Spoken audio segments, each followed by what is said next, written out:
자, 바로 시작할게요. 자, 문제 1번.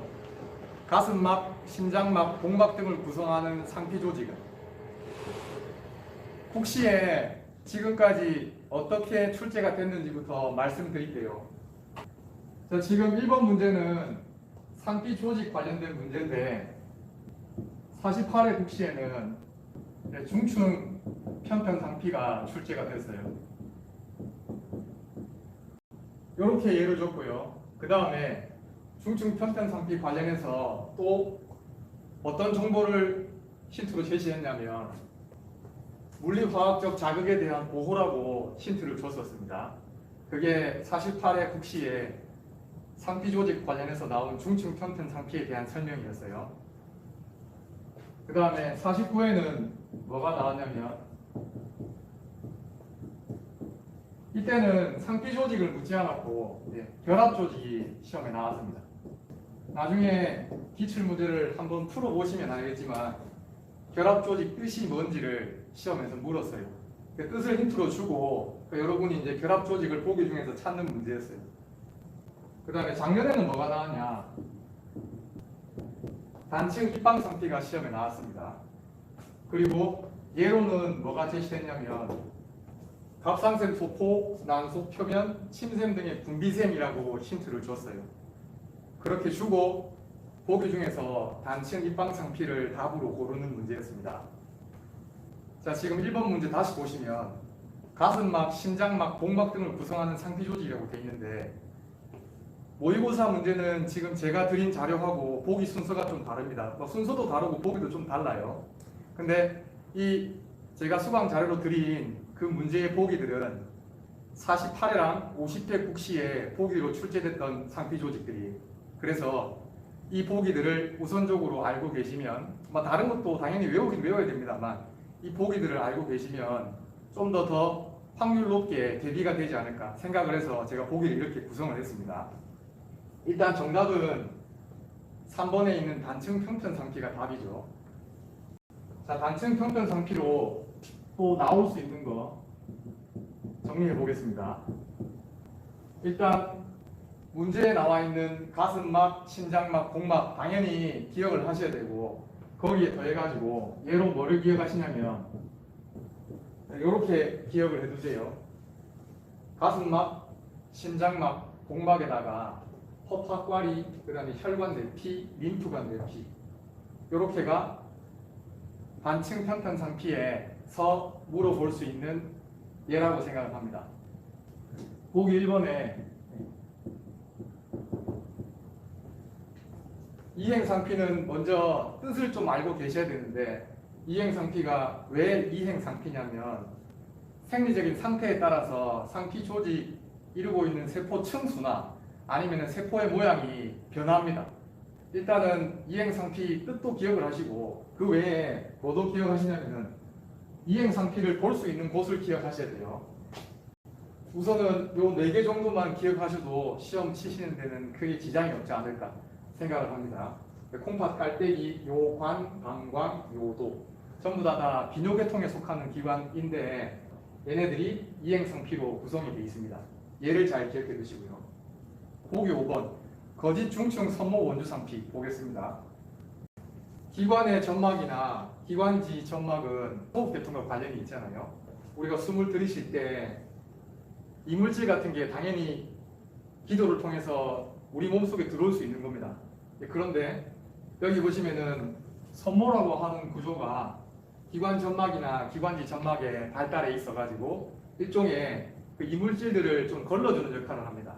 그래서 호흡계통과 관련된 기관이나 기관지 점막 부분에 거짓 중층 선모 원주상피를 볼 수 있다. 이렇게 좀 기억을 하시면 좋겠습니다. 자, 지금 1번 문제 관련해서 시험에 출제된 상피가 뭔지 48회는 중층 편편 상피 출제됐다고 말씀드렸고 그 다음에 50회에는 단층 입방 상피 출제됐다고 말씀드렸죠.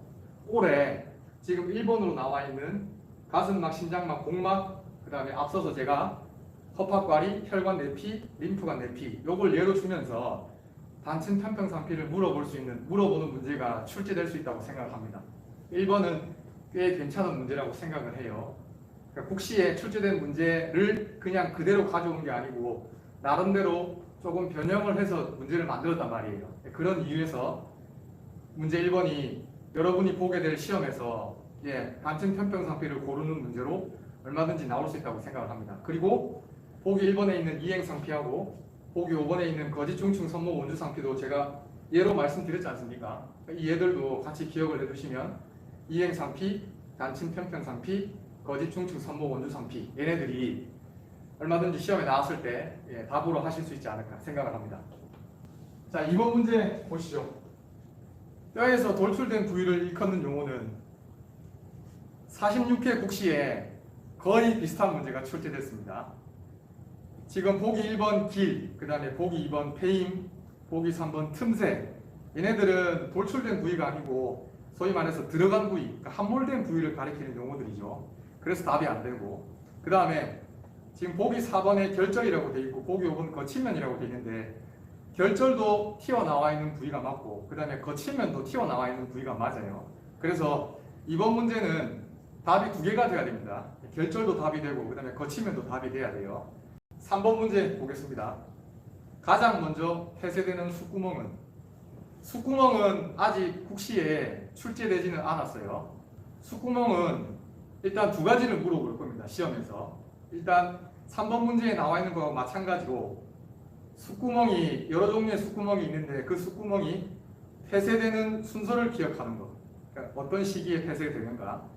그거랑 그 다음에 해당 숫구멍이 어떤 봉합이 만나는 부위에 이루어지는 숫구멍인가. 그걸 알고 계시는 게 시험 준비로 여러분이 하시면 되는 겁니다. 자, 먼저 보기에 해당되는 숫구멍들 폐쇄 시기를 한번 확인해 볼게요. 자, 1번의 앞 숫구멍은 생후 2년이죠. 지금 보기 5번은 전부 똑같이 폐쇄되면 이렇게 나왔는데 이런 보기는 실제 시험에서 국시에서 제시가 되기는 좀 어렵지 않나 생각을 해요. 자, 그러면 1번부터 지금 4번까지 숫구멍들이 언제 폐쇄가 되는지를 적었는데 답은 대본에 나오죠. 2번에 있는 뒤 숫구멍이 생후 3개월에 폐쇄가 된다고 했으니까 가장 먼저 닫히는 숫구멍이 되겠습니다. 여러분 자료에는 지금 숫구멍 그림이 있는데 요거 제가 스크린 내려서 설명드리겠습니다. 그림은 머리뼈를 위에서 내려다 본 거예요. 그리고 화면 위쪽이 앞쪽이고 화면 아래쪽이 머리뼈의 뒤쪽입니다. 제가 지금 손가락으로 가리키고 있는 이 부분이 앞 숫구멍이 되는 거고 그 다음에 여기가 뒤 숫구멍이 되는 거죠. 머리뼈를 이제 옆에서 바라본 거예요. 지금 제가 가리키고 있는 이 숫구멍이 앞 가쪽 숫구멍이고 그 다음에 여기 보시는 숫구멍이 뒤 가쪽 숫구멍입니다. 자, 숫구멍은 앞 숫구멍, 뒤 숫구멍, 앞 가쪽 숫구멍, 뒤 가쪽 숫구멍 이렇게 네 종류가 있습니다. 자, 이제 각 숫구멍이 어떤 봉합이 만나는 곳에 있는지를 말씀드리려고 해요.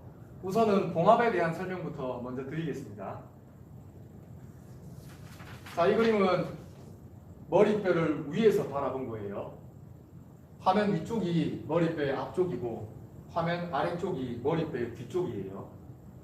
그러면 제가 지금 가리키는 이 뼈, 얘가 이마뼈가 되고 그 다음에 이 두 개의 뼈가 마루뼈가 되고 뒤쪽에 있는 이 뼈가 뒤통수뼈가 되는 거죠. 봉합 얘기하겠습니다.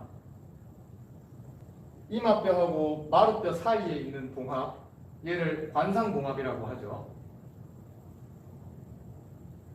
그 다음에 마루뼈, 두 개 마루뼈 사이에 있는 봉합을 시상봉합이라고 하죠.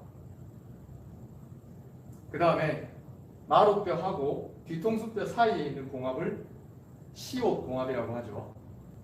자, 제가 지금 손가락으로 가리키는 여기에 앞숫구멍이 있단 말입니다. 자, 그러면은 앞숫구멍은 어느 봉합이랑 어느 봉합이 만나는 곳에 있는 거예요? 관상봉합하고 시상봉합이 만나는 곳에 앞숫구멍이 있는 거죠. 뒷숫구멍 보겠습니다. 자, 제가 지금 손가락으로 가리키는 이곳에 뒷숫구멍이 있는 거예요. 그러면 뒷숫구멍은 어느 봉합이랑 어느 봉합이 만나서 이루는 곳에 있습니까? 예, 시상봉합이랑 시호봉합이 만나는 곳에 뒷숫구멍이 있는 겁니다. 자, 그 다음에 또 봉합 얘기를 좀 더 드려보겠습니다. 이 그림에서 머리뼈를 이제 옆에서 바라본 건데, 이 그림에서는 어느 봉합을 잘 보셔야 되냐면, 제가 손으로 한번 그려보겠습니다. 여기 이 봉합을 말씀드리려고 해요. 일단 봉합의 이름은 비늘봉합입니다. 봉합은 어느 뼈하고 어느 뼈가 만나는지를 아는 게 의미가 있죠. 비늘봉합은 마루뼈하고 관자뼈가 만나는 곳에 비늘봉합이 있습니다. 자, 여기에 앞 가쪽 숫구멍이 있다고 가정을 하겠습니다. 자, 앞 가쪽 숫구멍은 어느 봉합이랑 어느 봉합이 만나는 곳에 있냐면 관상봉합이랑 비늘봉합이 만나는 곳에 있어요. 뒤 가쪽 숫구멍은 비늘봉합이랑 어느 봉합입니까? 예, 시옷봉합이 만나는 곳에 있는 숫구멍이 뒤 가쪽 숫구멍이에요. 숫구멍은 거듭 말씀드리지만 폐쇄 시기하고 어느 봉합이 만나서 이루는 곳에 있는지를 알면 시험 준비로는 그걸로 충분합니다. 자, 이제 4번 문제 갈게요.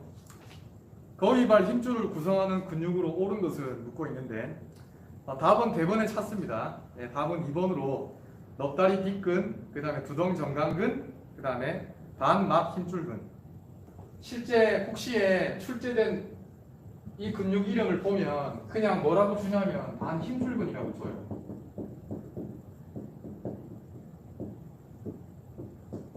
그래서 여러분도 그냥 반 힘줄근이라고 기억하시면 됩니다. 자, 그 다음에 5번 문제 갈게요. 문제가 만만치가 않습니다. 3번을 알고 푸셨다면 네, 정말 공부를 열심히 한 분이라고 네, 칭찬을 드리고, 틀렸다 괜찮습니다. 네, 국시에 나와도 틀려도 됩니다. 이런 문제는. 자, 5번 문제는 제가 나중에 자료도 다시 한번 더 올려드리고, 그 다음에 지금 판서를 하지 않았지만은 설명을 단톡방 통해서 제가 드리도록 하겠습니다. 6번 문제 보겠습니다. 자, 다음 중 정강뼈 거치면에서 정지하는 근육은? 일단 정강뼈 거치면 하면 뭐를 바로 떠올리셔야 되냐면은 넙다리 네갈래근을 바로 떠올리셔야 돼요. 정강뼈 거치면으로 닿는 근육은 얘밖에 없어요. 얘 하나만 기억하셔도 돼요. 제가 이는 곳이면 O라고 쓰고 닿는 곳이면은 I라고 쓸게요. 넙다리 네갈래근 관련해서 조금만 더 설명드릴게요. 잘 아시다시피 넙다리 네갈래근은 지금 칠판에 적는 이 네 근육으로 구성이 되어 있잖아요. 이 네 근육이 넙다리 네갈래근을 이루는 근육이죠. 조금만 더 설명드리겠습니다. 지금 넙다리 네갈래근을 이루는 근육은 정강뼈 거치면으로 닿는다고 공통적으로 닿는 것을 확인했잖아요. 이는 곳을 대강이나마 말씀드리겠습니다. 자, 넙다리 보등근은 어디서 일어납니까? 아래, 앞, 엉덩뼈 가시. 줄여서 쓰면 A, I, IS 에서 일어나죠. 그 다음에 안쪽 넓은 거 볼게요. 얘는 넙다리뼈 안쪽 거친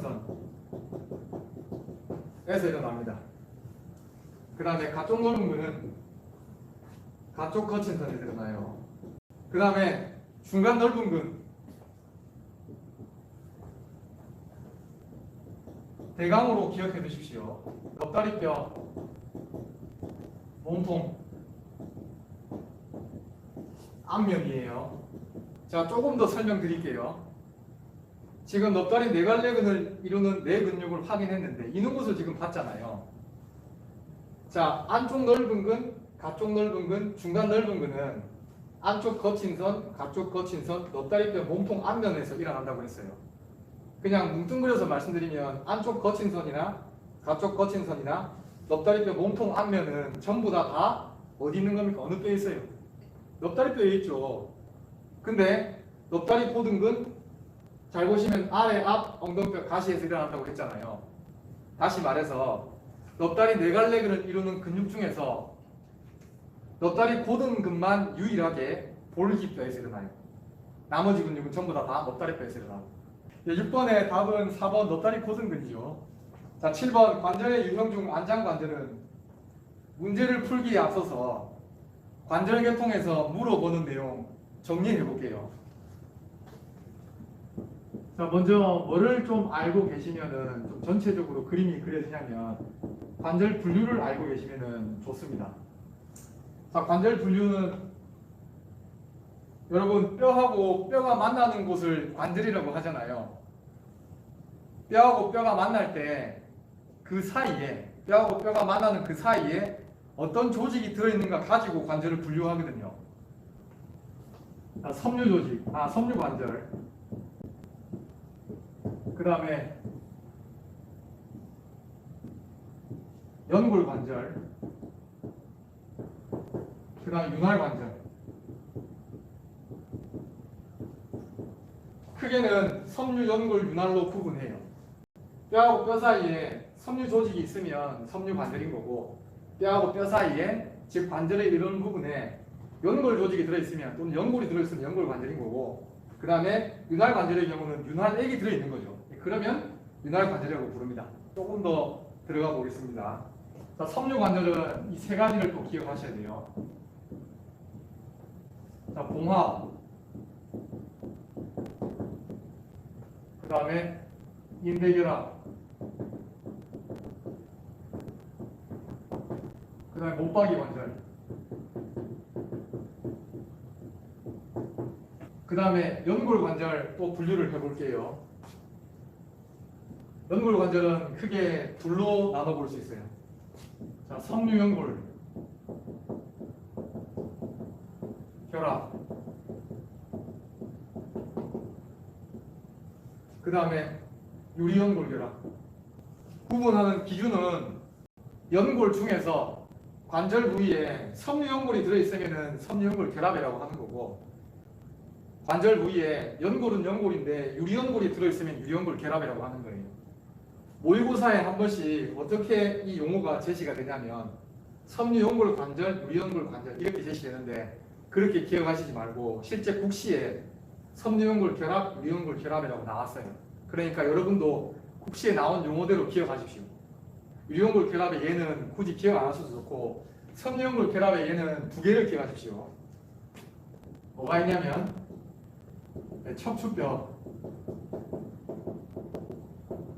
몸통 사이 관절. 하나 더 말씀드리겠습니다. 섬유 연골 결합의 얘, 척추뼈 몸통 사이 관절하고, 그 다음에 두동 결합. 섬유 연골 결합은 이 두 가지 예만 기억하시면 됩니다. 충분합니다. 설명 조금만 더 드려보겠습니다. 여러분, 척추뼈 몸통하고 척추뼈 몸통 사이에 있는 관절이 척추뼈 몸통 사이 관절인데, 척추뼈 몸통이랑 척추뼈 몸통 사이에는 뭐가 들어있습니까? 예, 척추 사이 원반이 들어있잖아요. 여기 척추뼈 몸통 사이 관절이 섬유 연골 결합의 예로 지금 설명드리고 있는데, 그러면 다시 말해서 척추 사이 원반은 무슨 연골이란 말이에요? 예, 유리 연골이 아니라 섬유 연골이란 말입니다. 그러니까 척추뼈 몸통하고 몸통 사이에 들어있는 척추 사이 원반이 섬유 연골이기 때문에 그 관절을 섬유 연골 결합으로 분류를 하는 겁니다. 이제 윤활 관절을 말씀드릴게요. 시험에 뭐라고 제시가 되냐면 윤활 관절에 유형이라고 줍니다. 이 표현이 낯설 수 있는데 뭘 윤활 관절의 유형으로 시험에서 묻냐면 몇 회 어떤 관절 나왔는가 말씀드릴게요. 이 순서는 아닙니다만 출제된 순서대로 말씀드려 볼게요. 안장 46회 나왔어요. 그 다음에 중쇄 47회 나왔습니다. 그 다음에 경첩 48회 나왔어요. 그리고 타원 49회 나왔습니다. 50회는 윤활 관절 유형을 묻는 문제가 안 나왔어요. 지금 문제는 관절의 유형 중 안장 관절을 묻고 있잖아요. 국시에 나왔던 문제하고 뭐 크게 다르지 않다고 봅니다. 그리고 제가 지금 이 평면, 중쇄, 경첩, 타원, 안장, 절구는 여기다가 예를 적어야 되는데 시간이 좀 많이 걸려서 제가 생략을 하고, 생략하는 이유는 딴 게 아니고 제가 단톡방을 통해서 또는 그리고 제 인강 사이트를 통해서 국시 합격 자료라고 만들어서 올려둔 게 있습니다. 거기 보면은 여기에 평면에 해당되는 우리 신체 관절 얘가 나와 있고 중세, 경척, 타원, 안장, 절구 전부 다 얘들 다 적어줬습니다. 그 밖에서 나올 수도 있지만은 그 정도면은 충분합니다. 나중에 그 자료 보시면서 얘들을 꼭 한번 정리를 하십시오. 자, 관절의 유형 중 안장 관절은 보기 1번 턱 관절. 여러분 이 에듀 해설에는 이 턱 관절이 타원 관절이라고 되어 있는데 아직까지 이게 타원인지 또는 다른 관절인지 국시에서는 알만한 근거가 없어요. 턱 관절이 얘로 제시된 적이 한 번도 없거든요. 보기로. 그렇기 때문에 일단은 보류. 그 다음에 보기 2번 어깨 관절. 어깨 관절 6개 중에서 어디에 해당돼요? 절구에 해당이 되죠. 절구는 2개 기억하시면 됩니다. 어깨랑 그 다음에 엉덩 관절이랑. 그 다음에 보기 3번 무릎 관절. 무릎 관절 관련해서도 되게 이견이 많은데 이게 경첩이냐 아니면 또 다른 형태의 관절이냐 이것도 제가 명확하게 말씀을 못 드리는데 이유는 국시에서도 무릎 관절이 어떤 관절인지 보기로 제시된 적이 없습니다. 그러니까 만약에 보기로 제시됐다면 그게 답이 아니라고 하면 아 이거는 물어보는 거에 대한 답이 아니니까 여기에 해당되는 관절이 아니구나 이렇게 알 수 있는데 그렇게 알 만한 여지가 없어요. 여러분 교재나 아니면 전공서적이나 모의고사에 나오는 그 관절 형태가 답이 아닐 수도 있어요. 무릎 관절은 얼마든지 이견이 있을 수 있는 윤활 관절 종류입니다. 그렇기 때문에 이 안에 어디에 해당된다고 생각하실 것 없고 그냥 시험에 안 나올 거예요. 무릎 관절은. 왜냐하면 이견이 되게 많거든요. 그런 건 시험에 안 됩니다. 그 다음에 보기 4번 복장빗장 관절. 얘가 안장 관절의 예죠. 복장빗장 관절. 답은 4번입니다. 그 다음 보기 5번 정중고리 중세 관절. 이거는 여러분 그 보신 모의고사에는 그냥 고리 중세 관절이라고 나왔는데 정확하게 얘기하면 정중고리 중세 관절이라고 해야 됩니다. 그래서 정중고리 중세 관절은 다른 관절 이 6가지 중에서 어디에 해당돼요? 네, 중세에 해당이 되죠. 자 이제 8번 볼게요. 척추인대 중에서 척추뼈 몸통 뒷면을 싸고 있으며 척추 사이 원반의 탈출을 억제하는데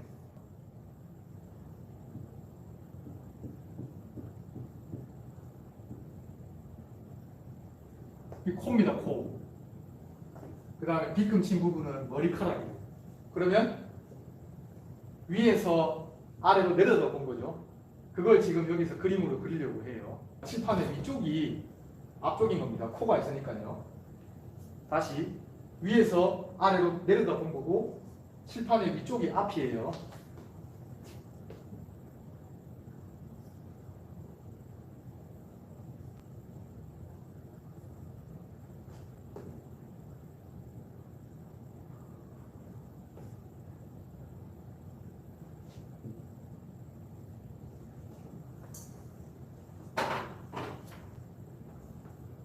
척추뼈 몸통입니다.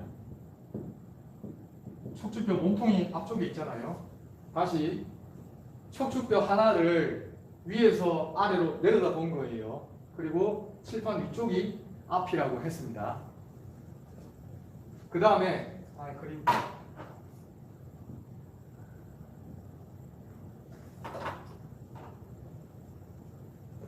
그림에서 U자처럼 생긴 부분, 척추뼈 몸통 뒤쪽으로 U자처럼 생긴 부분을 척추뼈 골이라고 합니다.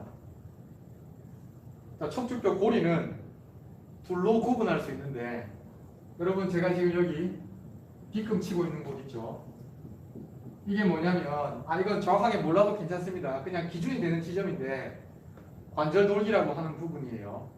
자, 관절돌기를 경계로 해가지고 척추뼈 고리를 두 부분으로 구분하는데 몸통 쪽에 있는 부분을 고리 뿌리라고 하고요.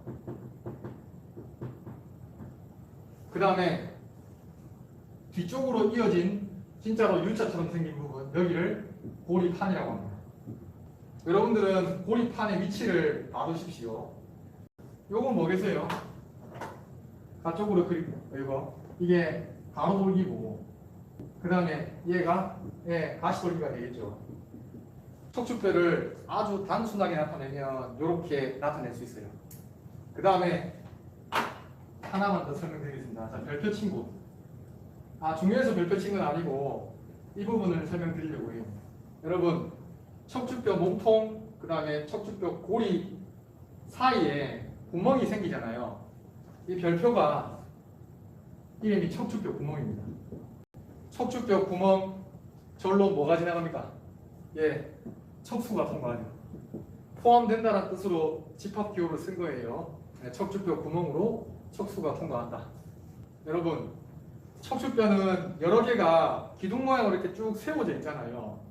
그러면 이 척추뼈 구멍이 그냥 하나만 척추뼈 얘기할 때는 구멍이라고 하지만 이게 기둥처럼 세워져 있으면은 그 구멍이 쭉 연결되면은 관 모양이 될 거 아닙니까?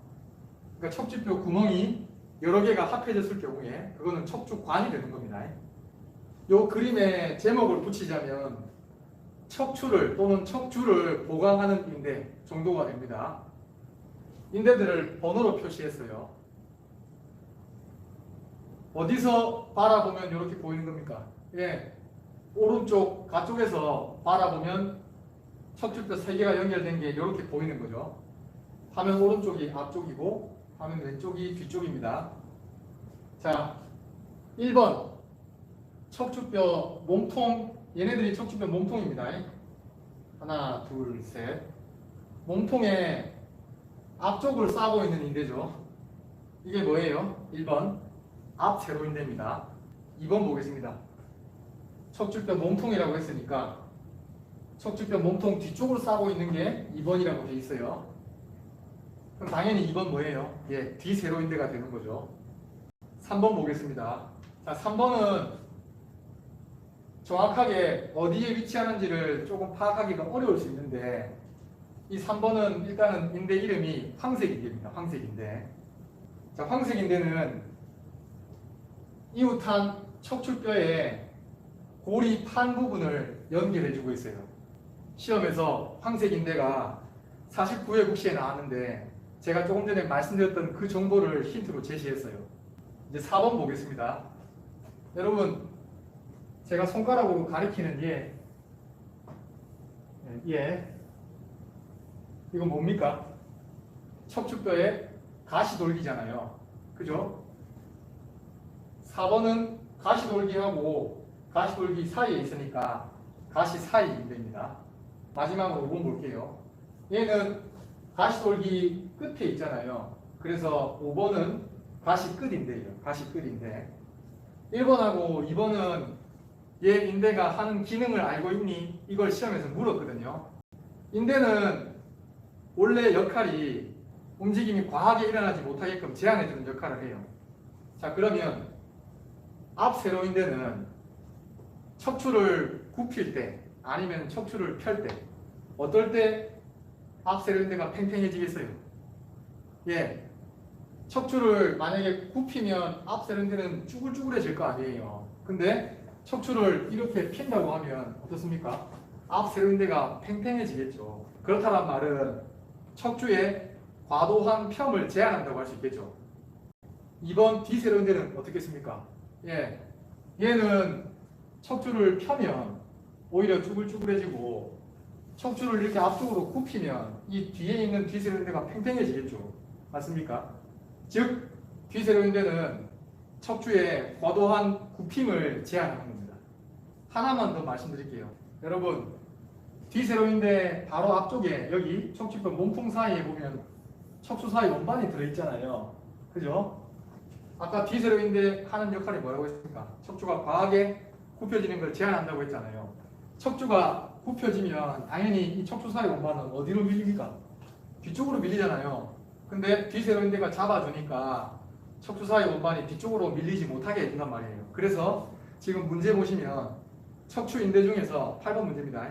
척추뼈 몸통 뒷면을 싸고 있으면서 척추 사이 원반의 탈출을 억제하는 인대라고 되어 있잖아요. 그게 다름 아니라 2번에 있는 뒤세로인대가 되는 거죠. 뒤세로인대 관련해서 하나만 더 말씀드릴게요. 여러분, 지금 뒤세로인대 뒤쪽으로 제가 손가락으로 다시 한번 그어볼게요. 이렇게 쭉 이어지는 곳에 뭐가 지나갈 것 같아요? 척추뼈 몸통 바로 뒤쪽으로. 아까 척추뼈 몸통 뒤쪽에 척추뼈 고리가 있다고 했고 몸통하고 고리 사이에 척추뼈 구멍이 있다고 했잖아요. 이거는 이제 옆에서 봐서 그 구멍이 보이지는 않습니다만 척추뼈 몸통 뒤쪽으로 이렇게 척수가 지나갈 거란 말입니다. 맞습니까? 그렇다는 말은 뒤세로인대는 척수의 앞쪽에 있는 거죠. 이 정도 정리하면 척추를 보강하고 있는 인대를 틀릴 이유가 없습니다. 목덜미 인대 추가로 얘기를 하겠습니다. 목덜미 인대는 사람에서는 기능이 퇴화된 인대예요. 그러니까 네발 짐승들 있잖아요. 그런 짐승들의 경우는 목을 이제 가누는 게 되게 중요하기 때문에, 왜냐하면 네 발로 기는데 목을 들지 않으면 시야를 확보할 수 없잖아요. 계속 고개를 숙이고 있으면. 그래서 목을 들어야 되는 그런 네발 짐승들의 경우는 이 목덜미 인대가 굉장히 강하게 발달해 있습니다. 근데 사람한테는 이게 기능적으로 거의 의미가 없어요. 자, 그렇다는 말은 목덜미 인대는 기능을 안 묻는단 말입니다. 이 기능 없으니까. 그럼 목덜미 인대는 뭐를 기억하시냐면 어디서 시작해서 어디서 끝나는지를 기억하는 거예요. 자, 여기 어디냐면 바깥 뒤통수뼈 여기예요. 여러분 뒤통수뼈 만져보시면 이렇게 콩처럼 볼록하게 튀어나온 부분 만지지 않습니까? 여기 바깥 뒤통수뼈 여기에서 시작을 해가지고, 자, 여기 몇 번째 복뼈입니까? 1, 2, 3, 4, 5, 6, 7이죠. 그리고 여기가 가시골기지 않습니까? 이 인대를 목덜미 인대라고 얘기를 해요. 만약에 목덜미 인대를 묻는 문제가 나온다 그러면은 부착되는 지점을 알고 있냐고 물어볼 거예요. 그거 말고 물어볼 게 없어요. 그렇기 때문에 부착 지점을 잘 기억해 두십시오. 그러면 충분합니다. 자, 9번 문제 복장뼈 보겠습니다. 문제를 해결하는데 필요한 내용을 그림으로 전달해 보겠습니다. 자, 이거는 어디서 바라본 건지 먼저 말씀드리면, 앞에서 본 거예요. 복장뼈를. 복장뼈는 앞에서 본 것만 잘 기억하시면 돼요. 복장뼈를 앞에서 봤을 때 이렇게 생겼다고 단순하게 나타낸 겁니다. 자, 복장뼈는 그림에서도 보셔서 알겠지만 일단 세 부분으로 구성이 되죠. 자, 번호 붙여볼게요. 1, 2, 3. 자, 1번을 뭐라고 부르죠? 네, 복장뼈. 네, 자루라고 하죠. 그 다음에 2번 복장뼈, 네, 몸통이라고 합니다. 그 다음에 3번 복장뼈라는 말을 붙여도 되고 그냥 안 붙여도 괜찮은데 칼돌기죠. 그래서 복장뼈는 맨 위쪽에 자루, 그 다음에 가운데 몸통, 그리고 맨 아래쪽에 칼돌기, 이렇게 세 부분으로 구성이 돼요. 여기를 뭐라고 부르냐면은 목 아래 페임.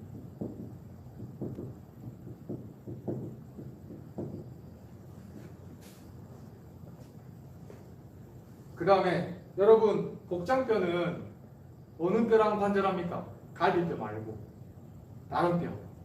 빗장뼈랑 관절하잖아요. 여기를 빗장페임이라고 해요. 빗장뼈랑 관절하는 복장뼈 부위입니다.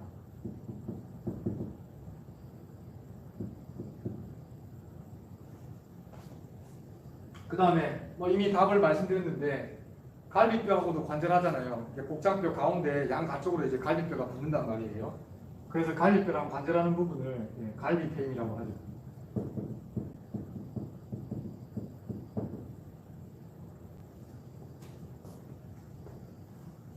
갈비페임은 여기만 있느냐? 당연히 아니죠. 복장뼈는 여러 쌍의 갈비뼈랑 관절을 하기 때문에 갈비페임은 제가 여기서 다 표시하진 않았지만은 당연히 여기 보는 복장뼈 자루에서도 있고 그 다음에 몸통 부분에도 당연히 갈비페임이 있습니다. 갈비뼈를 제가 R이라고 쓸게요. R 대문자로. 자, R1 이거는 첫째 갈비뼈라는 뜻입니다. 그 다음 R2 그 다음에 R6 3, 4, 5는 따로 표시하지 않았습니다. 이 사이에 있을 거라고 생각하시면 돼요. 복장뼈 자루에 붙는 갈비뼈는 첫째 갈비뼈죠. 그 다음에 여기 말씀 안 드렸는데 복장뼈 자루하고 몸통 사이에 좀 각이 급하게 꺾여 있는 부분이 있습니다. 거기를 뭐라고 부릅니까? 복장뼈 각이라고 부르죠.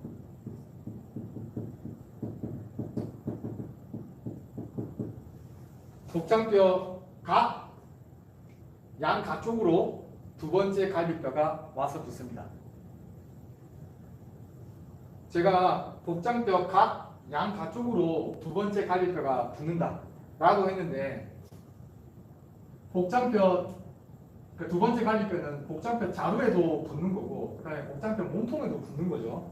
그렇게 봐야 됩니다. 무조건 복장뼈 각으로만 붙는다 이렇게 볼 수는 없고, 왜냐하면 복장뼈 각은 요만큼밖에 안 되거든요. 그래서 두 번째 갈비뼈는 자루에도 붙고 그 다음에 몸통에도 붙는 거예요. 하지만 그냥 편의상 복장뼈 양 가쪽에 붙어 있다 이렇게 설명드린 겁니다.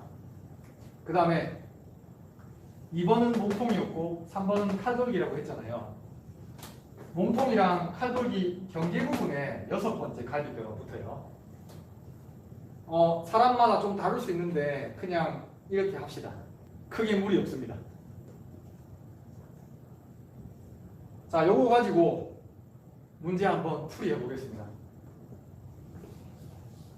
자, 문제 9번에 보기 1번 12쌍의 갈비뼈가 관절한다 라고 되어 있는데, 이거는 보기가 썩 괜찮은 보기는 아닌데 굳이 조금 완벽하게 정답이라고 할 수 없지만은 12쌍을 맞는 보기로 바꾸자면 7쌍의 갈비뼈가 관절한다 라고 하시면 되겠죠.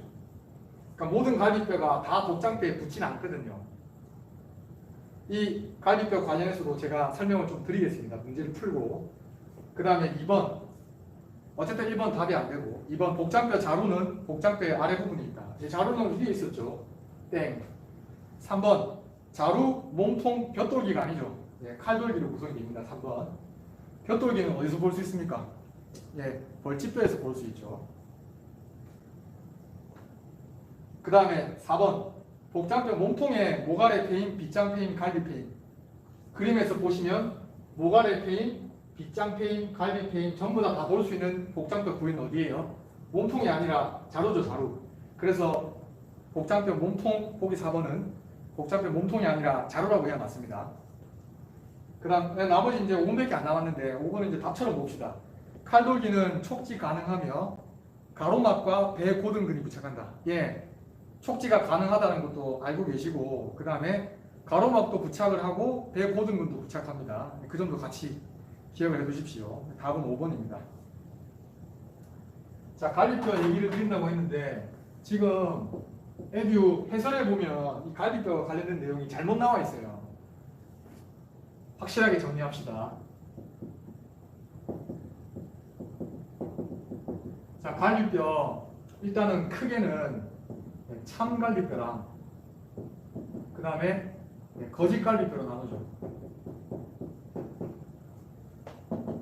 참갈비뼈는 1번부터 7번 갈비뼈를 말하고, 그 다음에 거짓갈비뼈는 나머지 갈비뼈 다예요. 8번부터 12번 갈비뼈. 우선은 이렇게 구분합니다. 참갈비뼈와 거짓갈비뼈. 기준은 요겁니다. 참갈비뼈는 복장뼈에 각각의 갈비뼈들이 다 다이렉트로 붙습니다. 근데 거짓갈비뼈는, 그러니까 8번을 예로 들면 8번 갈비뼈는 7번 갈비뼈에 갈비 연골 부분으로 붙거든요. 그러니까 복장뼈에 붙는 게 아니고 8번 갈비뼈는 7번 갈비뼈에 갈비 연골 부분으로 붙어요. 그러니까 갈비뼈에 직접 관절하는 게 아닌 거죠. 되겠습니까? 그런 이유에서 8번부터 12번까지를 거짓갈비뼈라고 얘기를 해요. 근데 어떤 걸 확인해야 됩니까? 뜬 갈비뼈. 얘 뭐예요? 11번, 그 다음에 12번 갈비뼈. 얘를 특별히 뜬 갈비뼈라고 하는 거죠. 여러분 잘 보십시오. 갈비뼈는 참갈비뼈, 거짓갈비뼈, 뜬 갈비뼈로 구분하는 게 아니고 참갈비뼈하고 거짓갈비뼈로 구분하는데, 거짓갈비뼈 중에서 11번이랑 12번 갈비뼈를 뜬 갈비뼈라고 부르는 거예요. 이게 맞습니다. 해설에는 참, 거짓, 뜬 이렇게 셋으로 구분하는데 그거는 잘못된 설명입니다. 자, 10번 문제 보겠습니다. 심실의 재분국을 나타내는 심전도 파형. 심전도 파형 문제가 작년에 나왔어요. 태생에. 미리 말씀드리면 심실 탈분국이 시험에 나왔습니다. 자, 지금 문제는 심실의 재분국을 묻고 있는데 심전도 정리하겠습니다. 먼저 P파. 어떤 의미가 있냐면은 신방 탈분국. 탈분국이란 말이 조금 어려울 수 있는데 그냥 신장이 수축한다고 생각하시면 됩니다. 신방 탈분국이니까 신방이 수축하는 거예요. 그 다음에 이 순서로 기억하십시오. QRS 복합이라고 해야 됩니다. 이거는 심실 탈분국.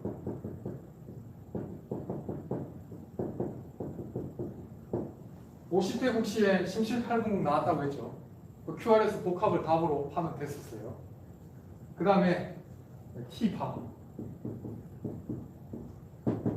심실 재분국.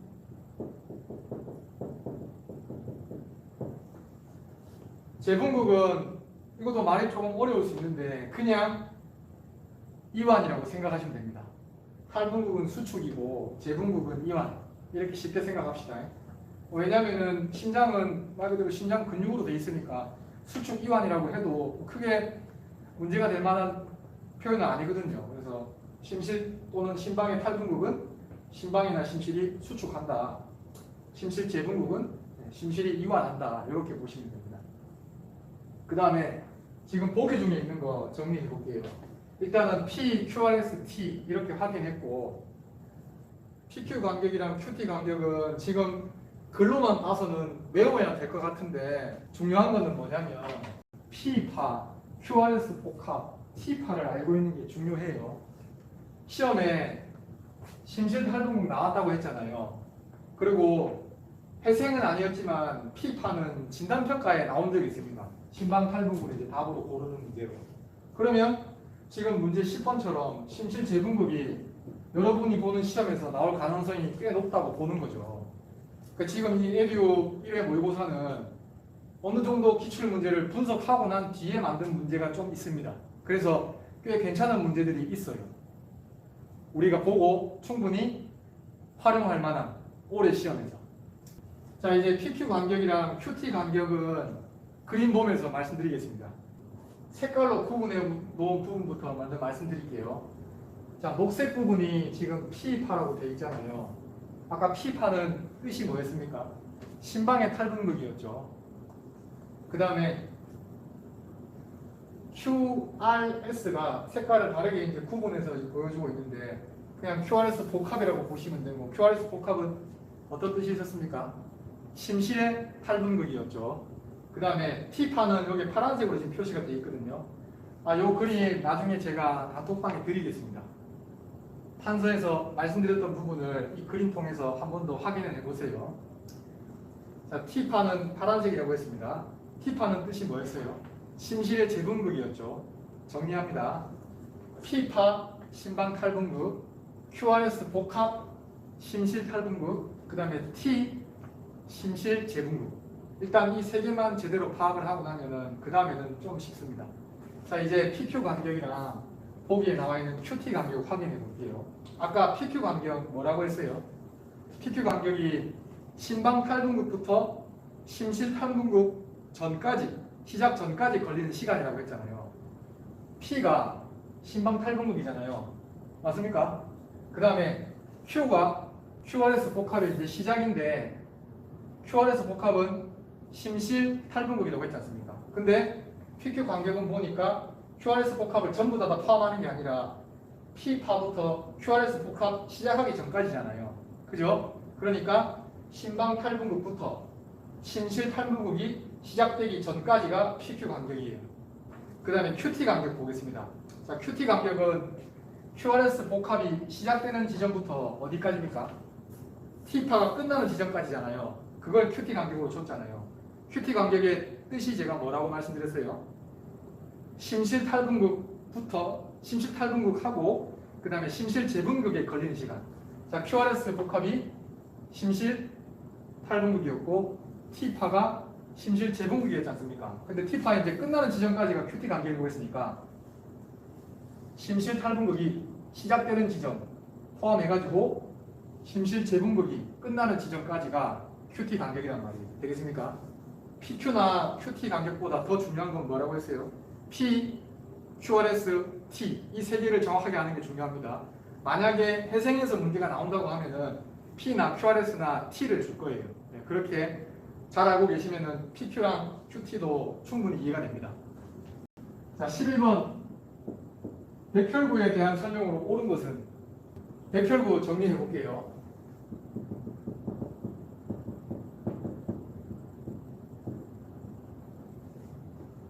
자, 백혈구는 크게는 과립 백혈구랑 그 다음에 무과립 백혈구로 구분합니다. 과립 백혈구는 세 수로 나눌 수 있어요. 호중구는 중성구라고도 해요. 중성구. 호산구는 산성구라고 하고 호염기구는 염기성구 이렇게도 부릅니다. 근데 국시에는 호중구, 호산구, 호염기구로 나왔어요. 그래서 여러분도 이렇게 기억을 하셨으면 합니다. 그 다음에 무과립 백혈구는 두 개가 있는데 우선은 과립 백혈구랑 무과립 백혈구로 구분을 하고요. 그 다음에 각각에 해당되는 특징을 좀 알고 계셔야 됩니다. 그걸 제가 간단하게 전달을 하겠습니다. 과립 백혈구는 호중구, 호산구, 호염기구 정리했습니다. 이거보다 더 내용이 있습니다만 일단 최소한이라고 생각하고 이 정도는 기억합시다. 림프구는 크기가 제일 작아요. 크기가 제일 작고 체액 면역에 관여하는 B림프구랑 세포 면역에 관여하는 T림프구로 구분을 합니다. 여기 제가 체액 면역, 세포 면역을 네모로 표시했는데 이게 정말 중요해서 그렇다기보다 보충 설명을 좀 드릴게요. 체액 면역은 어떤 면역을 말하냐면 여러분 항체 들어보셨죠? 항체. 체액 면역은 림프구가 항체를 만들어 가지고 외부로부터 들어온 병원균 같은 거 있잖아요. 그거랑 싸우게끔 하는 면역이 체액 면역이에요. 그 다음에 세포 면역은 항체를 만드는 게 아니고 세포 면역은 다른 백혈구를 불러옵니다. 우리 몸에 있는 다른 백혈구를 불러와서 외부로부터 침입한 병원과 싸우게끔 하는 면역이 중요한 거는 어쨌든 체액 면역에 관여하는 B림프구랑 그 다음에 세포 면역에 관여하는 T림프구로 구분을 한다. 체액 면역은 B림프구랑 관련이 있고 세포 면역은 T림프구랑 관련이 있다. 이렇게 정리를 하시면 그걸로도 충분합니다. 제가 설명드린 거는 정말 무시하셔도 괜찮아요. 그런 걸 이제 묻는 문제는 나오지 않을 거니까. 그 다음에 단핵구 설명 안 드렸는데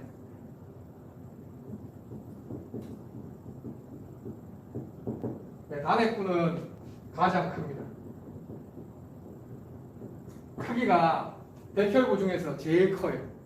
그 다음에 또 어떤 내용을 좀 기억하셔야 되냐면은 큰 포식세포로 분화해서 강한 포식작용을 합니다. 포식작용은 아마 들어보셨을 건데 병원균 같은 게 침입했을 때 그냥 걔를 단핵구 같은 놈이 가가지고 그냥 잡아먹는 겁니다. 꿀꺽하는 겁니다. 그런 게 포식작용이라고 생각하시면 되겠고 어쨌든 단핵구의 특징은 가장 크고 큰 포식세포로 분화해서 강한 포식작용을 한다. 크다는 점이랑 아주 강력한 포식작용이 있다. 요걸 좀 키워드로 잡으셨으면 해요. 이제 문제 풀어보겠습니다. 자, 11번 백혈구에 대한 설명으로 옳은 것은 보기 1번 직경이 가장 큰 백혈구는 뭐예요? 림프구가 아니고 단핵구라고 해야 되죠. 1번 땡. 그 다음에 2번 급성염증 시 증가하는 것은 중성구이다. 네, 이게 답이 되겠네요. 제가 아까 적어드린 거는 호중구라고 했는데 호중구나 중성구나 같은 말입니다. 답은 2번. 그 다음에 3번 구성 백분율이 가장 높은 거. 이거는 수가 가장 많다는 뜻이죠. 뭐였습니까? 제일 수가 많은 거. 호중구였죠. 호중구. 그 다음에 보기 4번 혈색소를 함유하고 산소 운반과 관련이 있다. 요거는 백혈구하고 관계가 없죠. 뭡니까? 네, 적혈구에 대한 설명이죠. 그리고 여러분 보기에 혈색소란 말이 나오는데 혈색소가 뭐하고 같은 말이죠? 네, 헤모글로빈 가리키는 거죠. 적혈구에 헤모글로빈 들어있습니다. 그리고 이 헤모글로빈이 하는 역할이 산소를 운반하는 거죠. 여러분 헤모글로빈 관련해서 제가 하나만 더 말씀드리면 보통 적혈구는 산소를 운반한다고 여러분 알고 계시잖아요. 그게 틀렸다는 게 아니라 산소만 운반하진 않아요. 뭐도 운반하냐면 산소도 운반하고 이산화탄소도 운반을 해요. 그 다음 보기 5번 골수의 거대 핵세포에서 유래된 무핵세포이다. 이거는 뭐에 대한 설명이냐면 혈소판에 대한 설명이죠. 지금 보기 5번은 여기 나와 있는 말을 그대로 기억해 두세요. 골수의 거대 핵세포에서 유래된 무핵세포. 무핵세포란 말은 핵이 없다는 뜻입니다. 혈액은 혈구하고 혈장으로 구분하는데 혈구에 뭐 있습니까? 적혈구, 그 다음에 백혈구, 그리고 혈소판 있잖아요.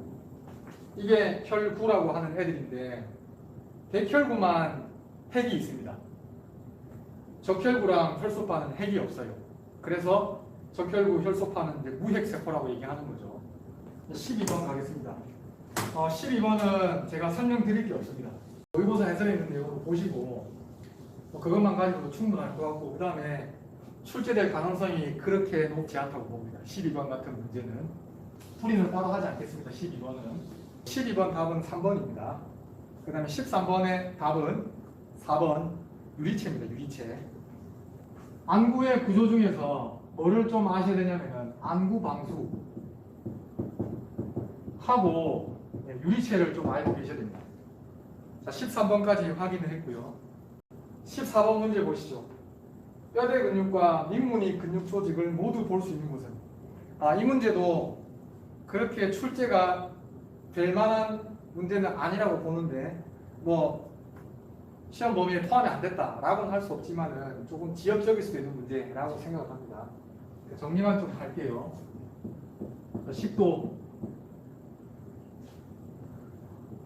식도를 3등분 했을 때 식도 전체 길이를 셋으로 나눴을 때 위쪽 3분의 1은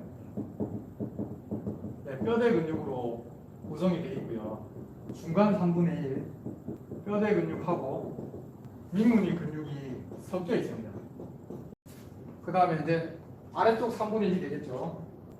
문제에서 뼈대 근육과 민무늬 근육 조직을 모두 볼 수 있는 곳은 이라고 해가지고 3번이 답이 되는 건데 근데 다른 보기들은 조금 이견이 있을 수 있는 부분이 있다고 생각해요. 그래서 아주 좋은 문제는 아니라고 생각합니다. 다만 이렇게 식도를 3등분하면 셋으로 나눴을 때 뼈대 근육만 있는 부분 그 다음에 뼈대 근육이랑 민무늬 근육이 섞여 있는 부분 민무늬 근육만 있는 부분을 구분할 수 있다. 이 정도만 정리가 되면 될 것 같아요. 하트 표시되어 있는 거 보겠습니다. 요거는 50회 국시에 나온 문제예요. 여러분 앞에 본 문제는 모의고사에 출제된 문제잖아요. 근데 이거는 식도 관련해서 국시에 나온 문제인데 어떤 게 좀 더 괜찮은 문제인지를 이제 비교를 해보는 겁니다. 당연히 기출문제가 좋다고 생각해요. 앞에 나왔던 문제랑 비교해 볼 때도. 자, 식도에 관한 설명으로 옳은 것은 보기 1번 식도는 기관의 뒤쪽에 위치한다. 이게 답이죠. 공기가 지나가는 통로에 해당되는 기관이 식도 앞에 있고 식도가 기관의 뒤에 있어요. 여러분 못 먹어도 곧장 죽지는 않지만 숨을 못 쉬면 죽잖아요. 그러니까 숨 쉬는 게 더 먼저인 거예요. 그래서 식도보다 기관이 앞에 있습니다. 이거는 지어낸 말이니까 그냥 기억하는데 참고하십시오. 보기 2번 식도는 위에 날문과 접하고 있다. 날문이 아니라 들문이죠. 들문. 그 다음 보기 3번 식도에 존재하는 잘록 부분은 두 곳이다. 두 곳이 아니라 세 곳입니다.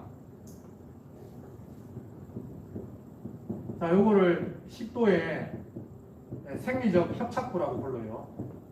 비정상적이거나 어떤 문제가 있는 건 아닌데 정상적이지만 일정 부분에서 좁아진 부분이 있다는 거예요. 그걸 이제 생리적 협착부라고 부르고 세 군데 있습니다.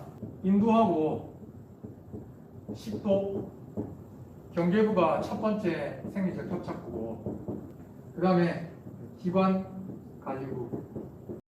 기관 관리부는 T5 높이쯤 되거든요.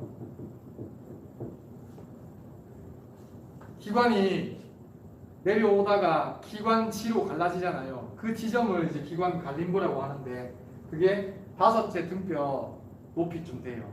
그 부분에 식도가 조금 좁아져 있습니다. 마지막으로 가로막 관통부. 식도는 가로막에 있는 구멍을 통과하거든요. 이거는 높이가 얼마쯤 되냐면 T10 정도 됩니다. 그래서 식도에 존재하는 잔록 부분, 이제 잔록 부분을 제가 이제 협착부라고 말씀드린 겁니다. 그게 세 군데인데 이렇게 세 군데가 된다 정도만 뭐 이런 높이까지 다 기억 안 하셔도 괜찮고 두 군데가 아니라 세 군데다 정도만 기억하시면 충분하겠습니다. 그 다음에 식도 점막은 대부분 중충 입방상피로 이루어져 있다. 중충 입방상피가 아니라 중충 편평상피로 되어 있습니다. 마지막 보기 5번. 식도는 가로막의 대정맥 구멍을 통과해서 배 안의 위와 연결된다. 네, 가로막을 통과해가지고 배 안에 있는 위하고 연결되는 건 맞는데 대정맥 구멍이 아니고 가로막에 있는 식도 구멍을 통과해요. 자, 이제 15번 문제 보겠습니다. 자, 허파에서 이산화탄소 배출이 지장을 받을 때 생길 수 있는 현상은? 요거는 답을 그냥 좀 기억해 두십시오.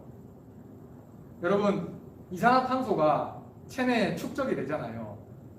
이산화탄소가 체내에 축적된다는 말은 이산화탄소가 혈액 내에 많다는 뜻입니다. 여러분, 사이다나 콜라를 무슨 음료라고 부릅니까? 탄산음료라고 부르잖아요. 탄산음료가 왜 탄산이냐면 이산화탄소가 물에 녹으면 탄산이 되거든요. 그 탄산은 이름 그대로 산입니다. 산. 아까 이산화탄소가 체내에 축적된다는 말은 이산화탄소가 혈액에 많이 들어있다는 말이라고 했잖아요. 그 혈액은 대부분이 물로 돼 있으니까 이산화탄소가 물에 녹아 있는 겁니다. 그러니까 말 그대로 혈액이 산이 되는 거죠. 그래서 호흡을 통해서 이산화탄소가 체내에 축적이 되게 되면 지금 15번에 있는 답이 3번인 호흡성 산증이 일어나는 겁니다. 그 다음에 16번 보시죠. 요거는 모의고사에 나온 문제가 제법 많이 구립니다. 그래서 제가 문제를 아예 좀 바꿨어요. 제가 만들어서 그런 건 아니고 이 문제가 지금 자료로 보고 계신 그 문제가 좀 더 괜찮은 문제라고 생각합니다. 자, 허파 얘기를 좀 하겠습니다. 허파는 아직 국시에서 물어보진 않았어요. 호흡계통에서. 근데 출제가 될 수 있다고 생각합니다. 자, 허파를 앞에서 본 거라고 하고요. 칠판상에는 왼쪽에 그려져 있지만 이 사람 앞에서 본 거니까 지금 왼쪽 칠판에 그려져 있는 허파가 오른 허파인 거죠. 그 다음에 얘가 왼 허파인 거고. 자, 오른 허파는 여기 비틈새, 그 다음에 여기 수평틈새, 그 다음에 왼 허파는 수평틈새가 없죠. 여기 비틈새만 있습니다. 이 틈새들에 의해서 오른 허파는 세 부분으로 구분되고 왼 허파는 두 부분으로 구분돼요. 각 부분을 이름을 쓰자면 위옆, 그 다음에 중간옆, 아래옆. 그래서 오른 허파는 3옆으로 나눠집니다. 위옆, 중간옆, 아래옆. 왼 허파는 뭐라고 하면 되겠어요?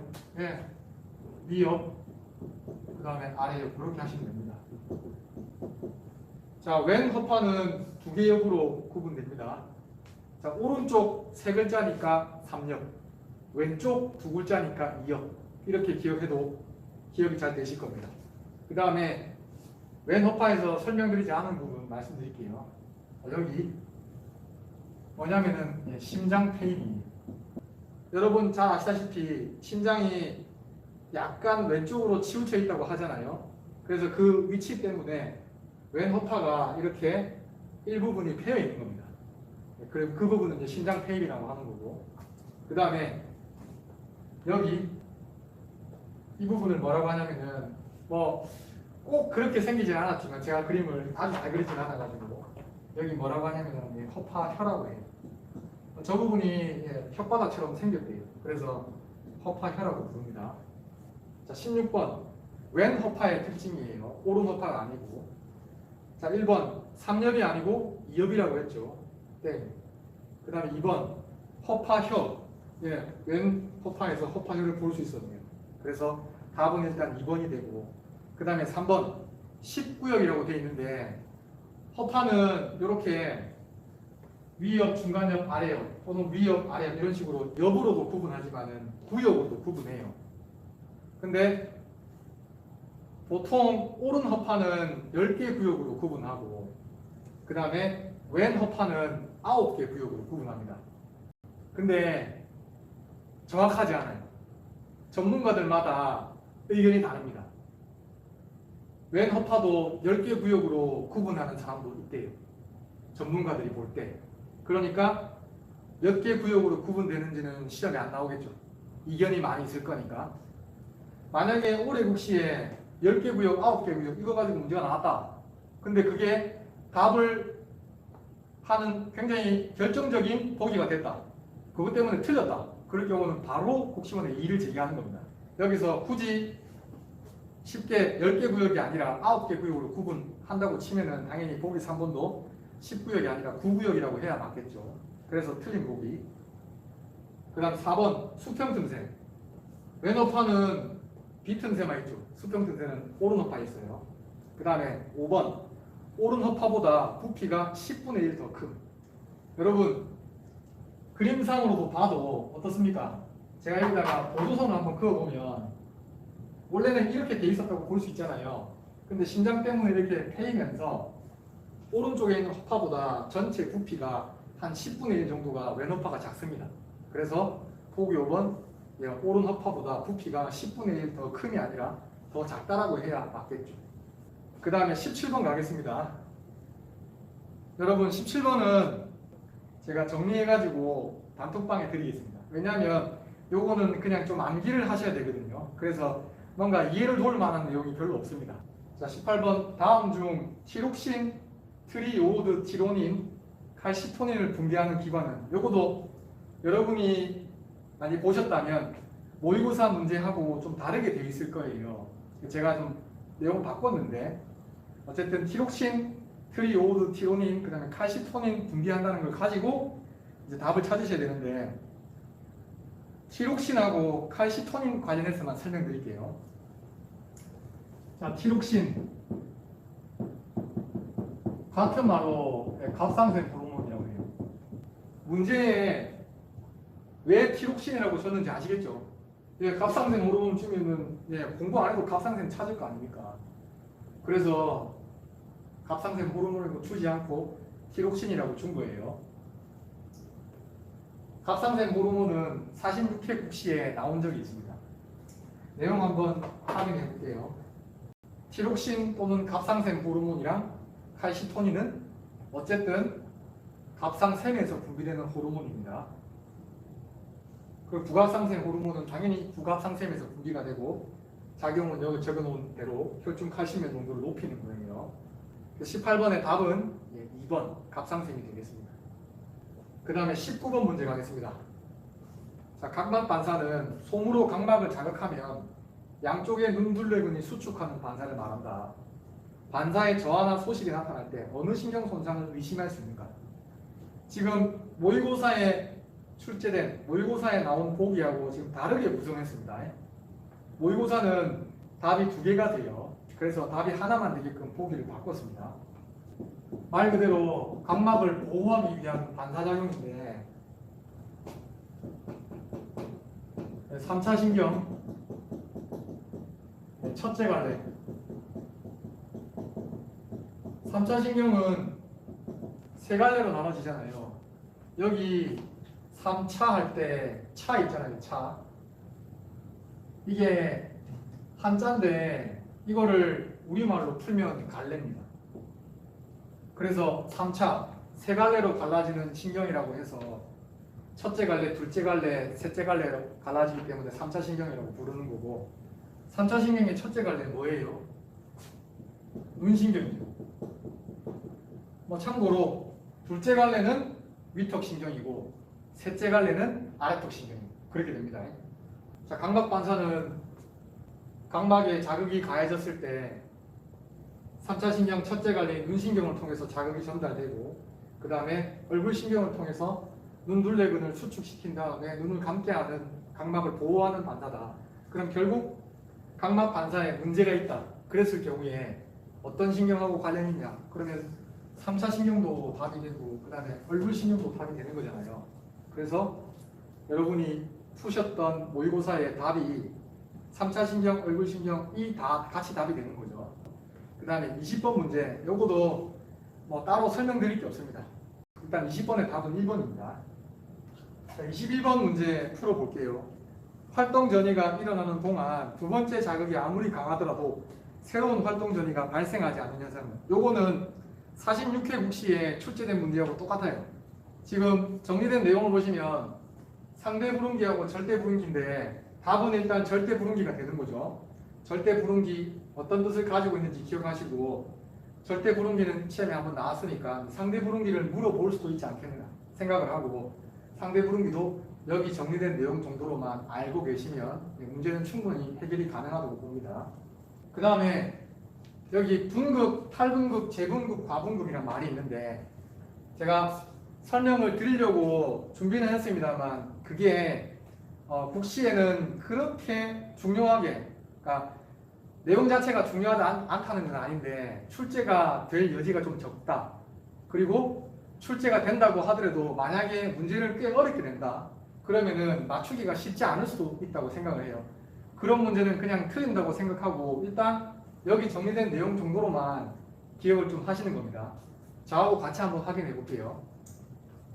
만약에 시험에서 화면에 보이는 내용과 관련해서 묻는다라고 할 때 제가 볼 때는 탈분극이나 그 다음에 재분극이나 아니면은 과분극을 물을 것 같아요. 각각의 뜻이 어떻게 되는지를 한번 확인해 보겠습니다. 먼저 탈분극, 재분극, 과분극을 알려면 분극이 뭔지부터 좀 파악을 해야 되는데 자, 분극 보겠습니다. 자극을 받지 않아서 휴지 상태인 신경세포는 세포막을 경계로 안쪽이 상대적으로 음을 띠고 그 다음에 세포막 바깥쪽이 상대적으로 양을 띠는데 이렇게 음과 양으로 양극이 나누어진 상태를 분극이라고 하는 거죠. 분극할 때 분이 나눌 분자입니다. 그러니까 극이 나누어져 있단 말이에요. 세포 안은 음극, 그 다음에 세포 바깥은 양극 되겠습니까? 그래서 분극이라고 하고 분극 상태일 때의 세포막의 전이를 우리가 휴지 전이라고 하는 겁니다. 또는 안정막 전이라고 하는 거고요. 자, 탈분극은 역치 이상의 자극이 가해진 신경세포 부위에 안정적으로 유지되던 막전이, 그러니까 안정막 전압이 되는 거죠. 안정막 전이가 상승하는 현상입니다. 탈분극은. 그러니까 아까 분극이 양극과 음극으로 나누어져 있는 상태를 분극이라고 했잖아요. 근데 앞에 탈이 붙었지 않습니까? 탈이란 말은 벗어났다는 뜻이거든요. 즉 분극 상태를 벗어난 거예요. 아까 분극 상태일 때는 세포 안쪽이 음극이었고 세포 바깥쪽이 양극이었잖아요. 근데 탈분극이 되면 세포 안쪽이 일시적으로 플러스가 됩니다. 되겠습니까? 그리고 세포 바깥쪽도 그냥 그대로 플러스가 있고요. 그러면 원래는 안쪽이 마이너스고 바깥쪽이 플러스였는데, 그러니까 분극된 상태였는데 일시적으로 탈분극되면서 세포 안이 플러스, 세포 밖도 플러스. 그러면 같은 극이니까 분극이 아니잖아요. 극으로 나눠진 게 아니지 않습니까? 그래서 탈분극이라고 하는 겁니다. 그 다음에 재분극은 탈분극으로 상승한 막전이가 다시 휴지전이로 하강하는 현상이라고 되어 있는데 재분극은 다시 분극 상태로 돌아간 거예요. 그렇다는 말은 탈분극이 플러스였는데 그러니까 세포 안쪽이 플러스, 세포 바깥쪽도 플러스 이렇게 되어 있는데 재분극은 다시 분극 상태로 돌아가는 거니까 세포 안쪽이 다시 마이너스가 되는 거예요. 그러면 세포 안쪽은 마이너스, 세포 바깥쪽은 플러스 되니까 다시 분극 상태로 간 거지 않습니까? 그래서 재분극이라고 하는 거고 그다음 마지막에 과분극의 경우는 원래 안정막 전이 또는 휴지 전이보다 세포 안쪽의 음이 더 마이너스가 되는 거예요. 막전이가 휴지 전이보다 더 낮아지는 현상. 그러니까 원래 분극된 상태일 때보다 세포 안쪽이 더 많이 마이너스가 되는 상태. 그걸 이제 과분극이라고 하는 거예요. 되겠습니까? 그래서 세포 안과 밖에 플러스 마이너스로 구분하자면 분극은 세포 안이 마이너스, 세포 밖이 플러스. 되겠습니까? 탈분극은 세포 안도 플러스, 세포 밖도 플러스. 그 다음에 재분극은 세포 안이 다시 마이너스, 세포 밖은 플러스. 그 다음에 과분극은 세포 안이 마이너스인데 좀 더 많이 마이너스. 그리고 세포 밖은 플러스. 되겠습니까? 그렇게 해서 분극, 탈분극, 재분극, 과분극을 조금 이해하셨으면 합니다. 분극은 물어볼 것 같지 않고 탈분극, 재분극, 과분극을 좀 더 물어볼 가능성이 있지 않을까라고 생각을 해요. 제가 드린 설명은 그냥 탈분극, 재분극, 과분극의 뜻을 알고 있으면 맞출 수 있는 문제에서 써먹을 수 있는 정도라고 생각하고 만약에 활동전이 관련해서 문제가 좀 어렵게 나온다. 그럼 틀리십시오. 너무 부담 갖지 마시고. 자, 22번 부교감 신경의 기능으로 옳은 것은 지금 보고 계신 22번 문제는 46회에 나왔던 거하고 거의 똑같습니다. 문제 풀이하겠습니다. 자, 보기 1번 부교감 신경의 기능으로 옳은 것 중에서 보기 1번 동공 확대가 아니고 동공은 축소가 돼야 되죠. 그 다음 보기 2번 심박동 증가가 아니라 심박동 감소가 돼야 됩니다. 3번 위액 분비 억제가 아니라 위액 분비 촉진이라고 해야 됩니다. 그 다음 4번 소화샘 분비 촉진. 뭐 위액 분비가 되나 또는 소화샘 분비가 되나 사실은 같은 말이라고 볼 수 있습니다. 그래서 소화샘 분비가 촉진된다는 말이 부교감 신경의 기능으로 옳은 것이죠. 그 다음에 보기 5번 방광조임근 수축이라고 되어 있는데 방광조임근은 이완됩니다. 설명을 좀 드리면요.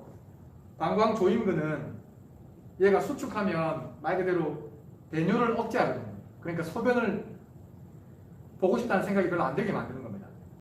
근데 부교감 신경의 기능은 방광조임근을 수축하는 게 아니라 이완을 해서 말 그대로 배뇨를 촉진하는 겁니다. 배뇨를 촉진. 그렇기 때문에 보기 5번 틀린 설명이 되겠죠. 22번 문제까지 이제 다 풀이를 했습니다. 제법 긴 시간 동안 자리 지켜주셔서 감사드리고 또 다른 기회를 봐서 이런 자리를 마련할 수 있도록 또 해보겠습니다. 강의분들아 수고 많으셨습니다. 감사합니다.